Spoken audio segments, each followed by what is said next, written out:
உங்கள் தந்தி1 தொலைக்காட்சியில் கருடா தினமும் காலை 6 மணிக்கு காண தவறாதீர்கள். அண்ணா பல்கலைக்கழக மாணவி பாலியல் வன்கொடுமை செய்யப்பட்ட வழக்கில் ஞானசேகரன் குறித்து பல பரபரப்பு தகவல்கள் வெளியான நிலையில் அது குறித்து விவரிக்கிறது இந்த செய்தி தொகுப்பு.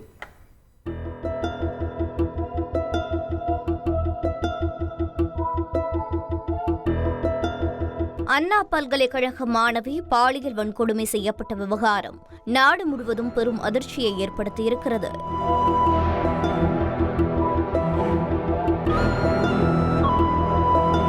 பல்கலைக்கழக வளாகத்தில் மாணவியை வீடியோ எடுத்த பிரியாணி கடை உரிமையாளர் ஞானசேகரன் அவரை மிரட்டி வன்கொடுமை செய்தது அதிர்ச்சியை ஏற்படுத்தியது.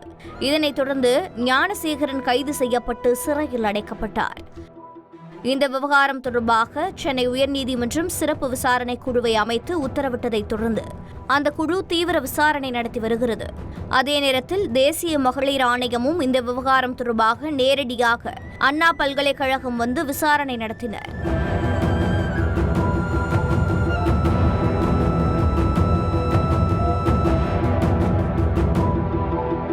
கைதான ஞானசேகரன் மீது 20க்கும் மேற்பட்ட குற்ற வழக்குகள் நிலுவையில் உள்ள நிலையில் அவரது 2 செல்போனை போலீசார் ஆய்வு செய்துள்ளனர்.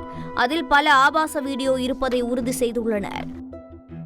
மேலும் அந்த வீடியோக்களில் உள்ள பெண்கள் மாணவிகளா என்ற கோணத்திலும் போலீசார் விசாரணை நடத்தி வருகின்றனர். இதனைத் தொடர்ந்து கடந்த 6 மாத காலம் ஞானசேகரன் பயன்படுத்திய போனின் கால் ஹிஸ்டரியையும் வாட்ஸ்அப் சாட்டுகளையும் எடுத்து வருகின்றனர். இது ஒருபுறம் இருக்க, பள்ளிக்கரணை போலீசார் கடந்த 3 மாதமாக ஞானசேகரனை தேடி கோட்டூர்புரம் வரை வந்த தகவலும் அதிர்ச்சியை ஏற்படுத்தியிருக்கிறது. கடந்த 4 மாதமாக பள்ளிக்கரணை மற்றும் அதனை சுற்றியுள்ள பகுதிகளில் ஆளில்லாத வீடுகள் மற்றும் பெண்கள் மட்டும் தனியாக இருக்கக்கூடிய வீடுகள் ஆகியவற்றை நோட்டமிட்டு திருடியிருக்கிறார். சில வீடுகளில் உள்ள பெண்களிடம் ஞானசேகரன் அத்துமீறியதை வீடியோவாகவும் எடுத்து வைத்ததும் தெரிய வந்திருக்கிறது. மேலும் மேற்கண்ட சம்பவங்களில் விலை உயர்ந்த தார் காரில் சென்று ஞானசேகரன் திருட்டில் ஈடுபட்டதும் தெரிய வந்துள்ளது. மேலும் கொள்ளையடித்த பணத்தில் ஞானசேகரன் பண்ணை வீடு வாங்கியிருப்பதும் தெரிய வந்திருக்கிறது. இது தொடர்பாக வழக்கு பதிவு செய்த பள்ளிக்கரணை போலீசார் சிசிடிவியில் பதிவான காட்சிகளை வைத்து தார் காரை அடையாளம் கண்டு கோட்டூர்புரம் வரை வந்திருக்கின்றனர். ஆனால் அதன் பின்பு அந்த கார் எங்கும் பதிவாகாததால் போலீசார் தீவிர விசாரணை நடத்தி வந்த நிலையில்தான் கோட்டூர்புரம் போலீசார் ஞானசேகரனை கைது செய்தது தெரிய வந்திருக்கிறது.